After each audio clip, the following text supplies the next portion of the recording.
Hello and welcome back to Will, A Wonderful World. Alright, we've got two options. We can either go for this story over here, or we can go for Alicia's story. And I think... actually, you know what? We're going to start with this one. And then we're going to do Alicia's. It was 10 p.m. There weren't many people in the station. I ran down to the basement, pushed open the door to the armory and yelled, "Excuse me, I need to check out a handgun." I had been assigned to this position for quite a few days, but I still hadn't received a firearm. I'd heard that the office was very bureaucratic and inefficient. I suppose people had been telling me the truth. The custodian in charge of the armory slowly turned his face towards me. It looked like he hadn't shaved his wrinkled face for a long time. All of his facial hair was wet with tears and snot. I noticed the TV behind him. He was watching a very popular TV drama, The Descendants. I had to speak at the top of my lungs to tell him that I needed a gun, trying not to be drowned out by the hysterically bawling heroine on the TV. Although he was still quite invested in the show, the old man still hadn't forgotten his duty. He then explained the rules while holding back his tears. "To check out up to and including 2 guns, please fill out the green B2 form and have it signed by the lieutenant of your unit. The firearms will be available immediately.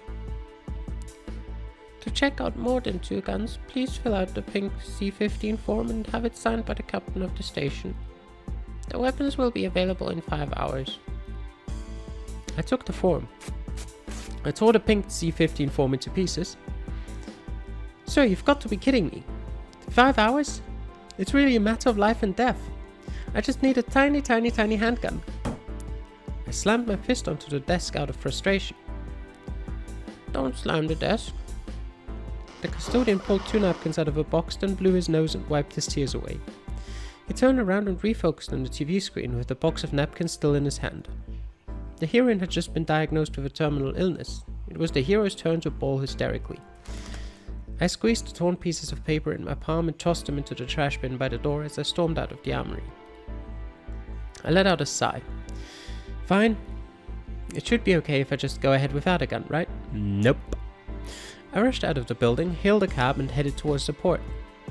Buddha would surely bless me. Chang Yonming. Well. We'll see. It was 5 past midnight. Warehouse 23, Port of Busan. I realized that I'd been backed into a corner, because the people who had come in from the gate were not Lieutenant Kim Jong-ho and his men from Unit 3. "Lieutenant Kang, long time no see." It was my old rival, the leader of the Gangwon group of the Musung gang, Choi Yo-han. The drug cases around this area had always been handled by Unit 1 and my Unit 4. Drug smuggling was one of the main sources of income for the Musung gang, so Choi and I had handled plenty of deals with each other. Long time no see. I did see your son a week ago. He looked pretty good. Oh, by the way, I heard that you've been in a bad mood recently. Would you like me to get you some antidepressants? That won't be necessary, but you're right. I haven't been doing too well.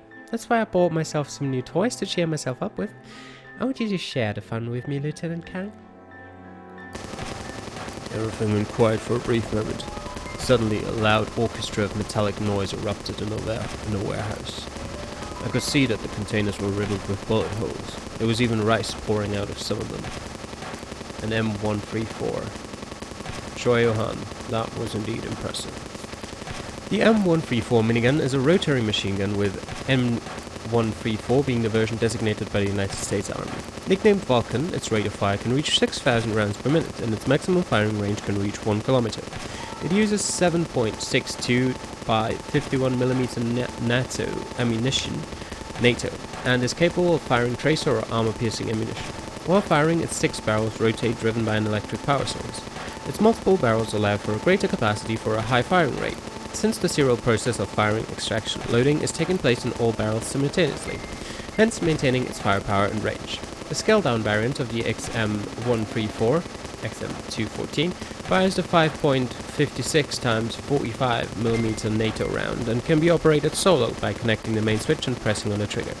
Due to its size and weight, the posture of holding the gun more closely resembles one carrying it with both hands. He was my son, my lovely son, and you fucking blew off half of his head. Today I'll blow your entire body into fucking smithereens. I crouched on the ground and covered my head with my hands. My Glock 43 had run out of ammo earlier. This couldn't get any worse. There was a toy gun on the ground. Where did the toy gun come from? A toy gun against an M134? I couldn't help but chuckle at the ridiculous thought. But apparently someone else had come up with the same idea. The muscular man picked up the toy gun and came out from behind the containers. I didn't have a chance to stop him. Everything happened so fast. The toy gun couldn't possibly take on the M134. I saw numerous bullets fly into his body. The ground behind him was quickly covered in a bloody red mess. No! How did it end up like this? Kangbekya. Okay. Let's see. I mean, this isn't gonna do any good over there. Wait, free. What? I mean, this can't go over here, that's obvious. It says free right here. Oh, that's 2. I didn't see that. Why is that in black? Oh, because I can't move it. Well, I mean, that makes it quite obvious where we have to put things. I mean, I could move these 2 around, not like it would make any difference.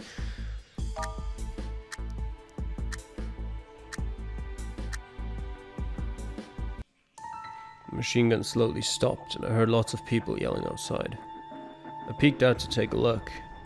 Some men from the Gangmoon group were holding down a pretty buff young man, pressing his head to the ground. His head was already covered with blood. Choyo-han grabbed his hair and pulled it back violently. I finally saw his face. Yo, if I remember correctly, isn't this the new guy in your unit, Lieutenant Kang? What a cute and silly one he is. He came all the way here to save his precious lieutenant without even bringing a gun. Who do you think is cuter, him or my son? Lieutenant Kang? Fuck you. The kid's nose and mouth were bleeding heavily, and he kept mumbling through the blood. Lieutenant, don't mind me. Joy fired up the machine gun once again. The kid's fragile flesh was torn to pieces and pounded into a stain on the ground. I didn't fucking want to, mind you. What the fuck were you doing here? Didn't you know I meant to not fucking tell you about our mission at this goddamn place? And you idiot, you didn't even bring a fucking gun? How would you defend your precious justice? Justice? What was the fucking point now that you're dead?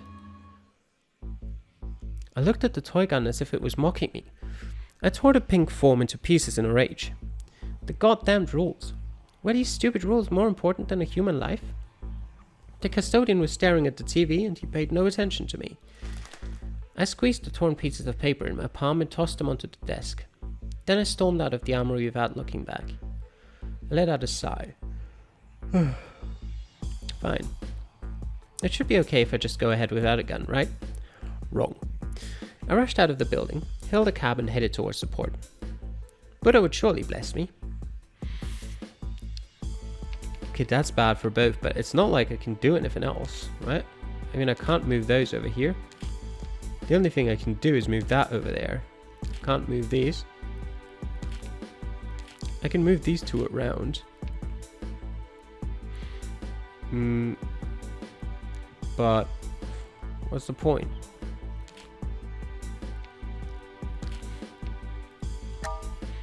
Why does that change something?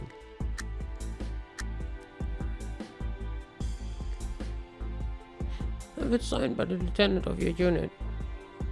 I looked down at the green B2 form in my hands and I had an idea. I clutched the form in my hand and ran back to Unit 4, stopping at the lieutenant's desk. I put my hand on the handle of the drawer, but my heart was beating rapidly in my chest. This would be a huge mistake. Forging the signature. Wait, so... did he literally, in the first version, did he literally just forget what the guy told him 3 seconds ago? Oh, I hate this guy more and more by the second. In all seriousness, this would be a crime. Not gonna lie, I think he's worse than Jimmy. What the hell was wrong with me? Calm down and think, there must be another way. Speaking of which, I remembered seeing a toy gun on the custodian's desk earlier. Could that be useful? Something was definitely wrong with me. I let out a sigh. Fine. Should be okay if I just... No, it's not okay. So it is different. Let me look at the history. How can there be different outcomes if... Let me just check. What did it look like? Where was that? There was this... No, which was it? For this one, I think. For one of them, there was a different outcome based on something else. But I don't remember for which one. But I just going. There's nothing else I can do. I can't put these above there, and the order of this. Wait, does that change this? Surely not. Of course not. I can swap those around and put that over there, I guess. Wait, that. That changes this as well. There's now not a toy gun on this desk. Not like it matters. We read through that. Yeah.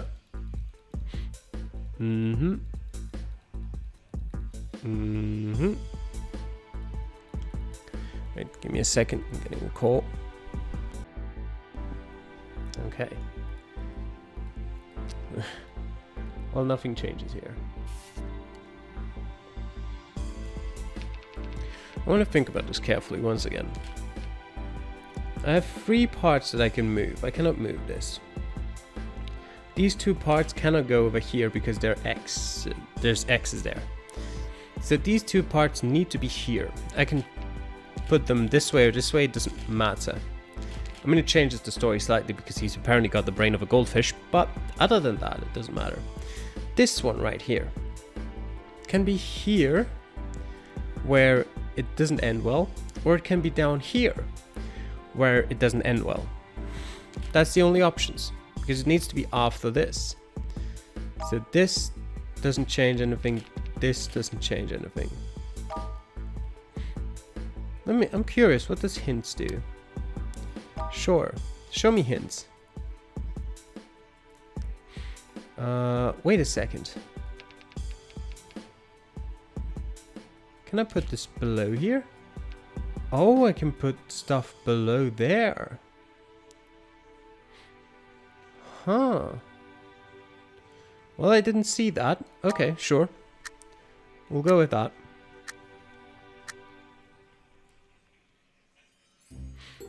I felt blood rushing to my head and picked up the gun. Then I turned back to the armory and slammed it on the desk. Thud. I dropped to the ground and on my knees. Sir, I have to tell you something. Becoming a police officer has always been my dream ever since I was a kid. I've always thought that one day when I finally became a police officer, I would be able to defend justice and help people who are in need. Even though Lieutenant Kang has a lousy temper, loves smoking and is often mean to me, always has me doing paperwork and likes junk food. But as a police officer, a defender of justice, I can't just let him be in danger without doing anything. And sir, if you don't loan me a gun now, it will all be too late. The custodian turned his face back again, looking at the top half of my head behind the desk. While tears were welling up in my eyes, it was nothing compared to the river coming down his face. Silence. I stood back up and dusted off my pants. Well, I tried. Wait. The custodian wiped his face clean and put on his jacket. I can't break the rules and loan you a gun.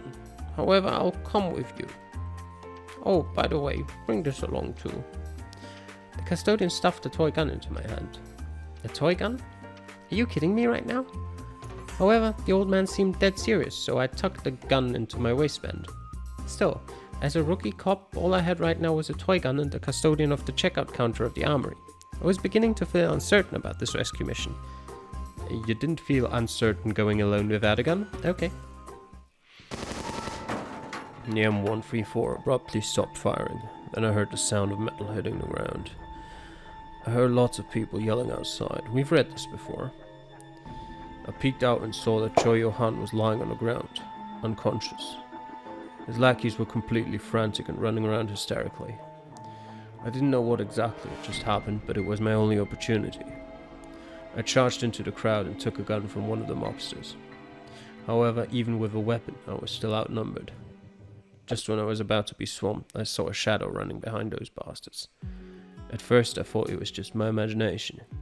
But then, the bastards suddenly began falling to the ground, one after another, and a familiar yet annoying figure jumped up onto a huge cargo container. With his left hand beside his waist and his right hand waving some kind of strange white cloth, he shouted to the entire warehouse. "Listen up, you evil bastards. Today is the day that you're going to see justice being served by me. I'm going to arrest every single one of you and bring you all to the police station." I was 100% sure now. And the only person who could say something like this without any irony was him. Who knew the kid had some talent despite always seeming a little off? Thanks to him, half an hour later, the only people still standing were all from outside. I tossed another empty gun on the ground. One of those bastards was lying near my feet and I saw half of a pack of cheap cigarettes. I wasn't feeling picky at the moment, so I lit one for myself. It seemed to help with the exhaustion a little bit. What a night. I would need a beer when I got back before I went to sleep. I sat down on the bottom of a random body nearby. I felt like I never wanted to get back up again. And then I looked at Chung Yo-min. He had been jumping upside down for half an hour, doing his weird karate. He didn't seem tired at all. Young people. You're operating without authorization, you know that, right? Yes, sir. This is me defending my justice. Yes, sir, my ass. Look at that grin of yours. And what was the deal with your voice? It was so loud that it hurt my skull. Well, whatever. So, how did that now go well for him? I have absolutely no idea. But we'll just accept it. 하나님, 나를 도와주세요. 부처님, 도대체 제가 뭘 어떻게 해야 되죠? These are combined. Well, we'll do Alicia now. Jack. There was a quiet street in Hong Kong. There was a quieter alley on that quiet street. At the end of the alley there was a coffee shop with a sign in the shape of a maple leaf. Inside the shop sat its owner, who had a peculiar taste in clothes, at least in the opinion of many. I still vividly remembered the first time I'd met him. He was wearing a pair of red high heels, a pair of skin-tight black leather pants, and a lavish fluffy fur coat. He had always told us to call him Mama. He still identified as a man, but preferred dressing as a woman. We all make our choices, and he understood more than most that being different need not lead to loneliness. Mom had saved my life. Not only had he saved me when I was being harassed by a pervert, he even let me work in his coffee shop. And he paid me 3,000 Hong Kong dollars a month. It wasn't much in Hong Kong, but I got to live in the coffee shop so that I could save up most of my salary and send it back to my brother back in Mexico. I hoped it could help pay for school. There were a few other misfits like me who Mama had taken under his wing. Hung, who could never tell ketchup apart from jalapeno sauce. Raha, who couldn't help singing whenever he picked up a goblet. Jack, who would always wipe the table twice. We all had different coloured skin and we didn't speak each other's languages, but we had all been learning from each other as well. We would often talk to each other in English, Cantonese, Mandarin and Spanish all at once. Miraculously, we usually managed to understand each other pretty well. We always had a great time together. We shared the same bedroom with 2 bunk beds. Jack slept on my top bunk and Hang and Raha slept in the other one. Jack was only 15. He had curly blonde hair and a pair of clear blue eyes. Carlos was a few years younger than him. When we had been in the orphanage, he and I slept in a bunk bed like this too. That was why I liked to stare at the top bunk before I fell asleep, and imagined that it was a 15-year-old Carlos sleeping up there. However, the peaceful days did not last for too long. Only Jack and I were in the shop that day. He had just taken the trash out the back door. Moments later, I heard the muffled sound of fighting and yelling in the back. I ran out of the back door and saw a couple of tall, strong men pinning Jack to the ground, tying his hands and feet behind his back. Jack's lips were bleeding and he seemed to be unconscious. I wanted to run back upstairs to find Raha. I knew he was sleeping in the bedroom, but before I could, someone had caught me from behind. Then my face was covered with a foul-smelling piece of wet cloth. When I woke up, it was already deep into the night. Jack and I were locked inside what seemed to be a small warehouse. Jack woke up at almost the same time as me. We both looked out of the window and we could see the blinking neon lights of a busy Melody Hall. If I remembered correctly, there was an auction house opposite Melody Hall. Mama used to tell us that the auction house on the street was not really legitimate. Legendary paintings that had gone missing, rare ore that had been illegally smuggled in, the frozen sperm of dead movie stars, ancient mummies of an undetermined age, panda bears. The giant panda are an endangered mammal whose only natural habitat is in southwest China. There are fewer than 2,000 giant pandas living in the wild nowadays. Because of their highly valuable status, gifting or leasing pandas to a foreign country has become a unique diplomatic operation for China, the so-called panda diplomacy. The earliest such transactions could be traced back to 685 AD, when Empress Consort Wu of the Tang dynasty gifted 2 pandas to the Japanese Emperor Tenmu, along with 70 panda hides. Even exotic-looking young boys and girls. As long as there was a buyer, there was nothing they wouldn't sell. We couldn't stay here. I had been through this once. This time I felt calm. I had to get myself out of here, and I would take Jack with me too. There was only one guard in the hallway. I slammed on the door to get him to come over. I told him that Jack had stopped breathing. He didn't think too much of it, perhaps because he thought we were just a couple of kids, so he opened the door and crouched down next to Jack, who was playing dead. When he reached out to feel Jack's breath, I pulled the gun out of his waistband and pushed it against the back of his head. Then we gagged his mouth, tied his hands and feet behind him, and locked him inside the room before he snuck downstairs. We didn't run into anybody on our way down to the reception desk. Just when I was about to celebrate our good fortune, someone yelled at us from behind. I turned around and saw a sleepy man who was holding a mug. He rubbed his eyes and slammed the mug onto the reception desk when we saw our faces. The alarm went off. I grabbed Jack's hand and we started running towards the port as fast as we could. 4, maybe 5 guys came after us from the auction house. There were lots of warehouses and small roads near the port that made up a complex maze. We had to play cat and mouse with our chases before we could find a secure hiding place. At the southwest corner of the port there was a recycling center. The center had a fenced-in lot that had piles of garbage in it. Only a couple of overtime workers were operating the crane. They would lift the dumpster high up and then dump everything into the lot. There were many extra-large dumpsters outside the lot. Jack and I had split up earlier and I waved at Jack from a distance to come over. The dumpster was empty. "Stop hiding, we saw you." "I'm over here." I tried to draw attention to myself. They opened the cover of the dumpster. I walked out from the cargo container not too far from behind them. I tried to distract them. However, they had already opened the dumpster cover and seen Jack hiding inside. They didn't tie us up to avoid attracting too much attention. Instead, they surrounded us and marched us towards the auction house. If we didn't follow their orders, the guns in their waistbands would make us regret it. I fell into a deep despair. Jack must have been so frightened too. I looked at him, but for a moment I thought I must have been mistaken. I thought I had just caught him smiling. We were close enough to see the auction house when one of the guards' phones rang. Everyone was temporarily distracted by the phone, including me.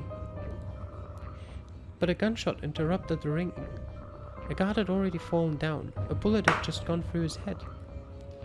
Jack had just shot him with a smile on his face. He had somehow taken a gun from one of the guards. He then turned around and shot the second guard right in his chest. He didn't waste any of the bullets. It was almost like magic. Soon all 5 guards were lying on the ground. Jack looked at me with a casual expression on his face. "Alicia, let's get out of here." I was still in shock at what just happened, and before I could say okay, I heard another gunshot from further away, and then a splashing sound nearby. Jack dropped to his knees and then slowly collapsed. Bright red liquid was oozing out from a small hole in the middle of his forehead. The young man with the mug was standing behind us at a distance. only this time he was carrying a gun instead of a mug. He started walking slowly towards us. I held my hands to my head and dropped to the ground, sobbing. Heavenly Father, why on earth would you let this happen to us? What have we done wrong? Alicia. Okay. We can fix this. Oh, there's quite a few options.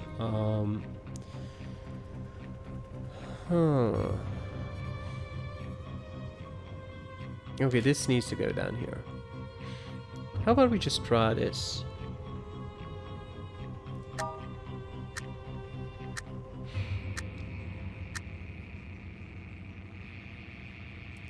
I walked out from behind the cargo container not far away and tried to distract them. Okay. There's no one inside. You fool! Go get the girl! They tied me up again and went back to look for Jack for a long time. They couldn't find him anywhere though. In the end, they decided to just take me back first. On the way, I saw a shadow from the corner of my eye. I looked up. A huge dumpster had been lifted and emptied onto the lot of the recycling center. I also noticed a small body roll out together with the garbage. None of the guards were aware of it. They never realized the person that they had been looking for was right under their noses. Jack had always reminded me of my brother. I would often change my shift to the same ones as him. Unlike Carlos, Jack never talked too much. However, I would still try to chat with him. After a while, we started to talk more and more with each other, although he rarely mentioned anything about himself. Once I accidentally saw a horrifying burn scar on his back when he was changing. He must have a story that he didn't want to think about. Another time, I had asked him what he would like to become when he was older. He pondered for a while and said, policeman, or maybe a doctor.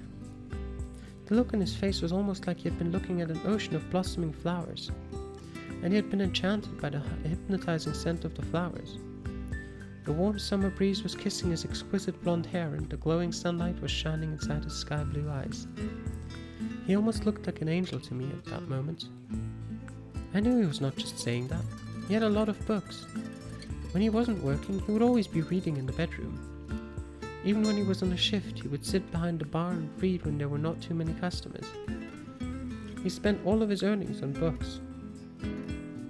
Although I didn't think one could be a policeman or a doctor for only self-learning, still, I believed that Jack, my little angel, would be able to do it. Because I believed that if he did his best, his dream would come true. Huh? That's an S, right? Huh? Why is that an S rank?